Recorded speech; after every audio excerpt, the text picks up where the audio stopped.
y el resto del continente existen a la hora de comprender los fenómenos religiosos.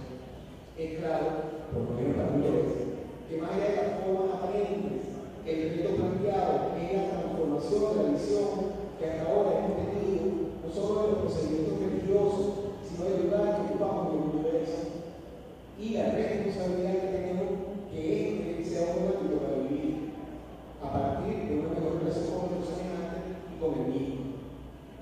Este encuentro cultural y el resto de las actividades de intercambio previstas por el PEO de Chauco solo pretenden profundizar el estudio y aprendizaje del estamento teológico de Cuba originario con el fin de elaborar un nuevo modelo, un paradigma que nos permita, desde la realidad latinoamericana, orientar nuestra existencia a manera de paz y alcanzar el buen carácter como una opción de vida. Buenas tardes, muchas gracias.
Hoy tendremos aquí en el escenario compartiendo en el primer encuentro cultural de Caracas, desde Caracas, Venezuela.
Òwe ló máa rí ìjọba ní wọn.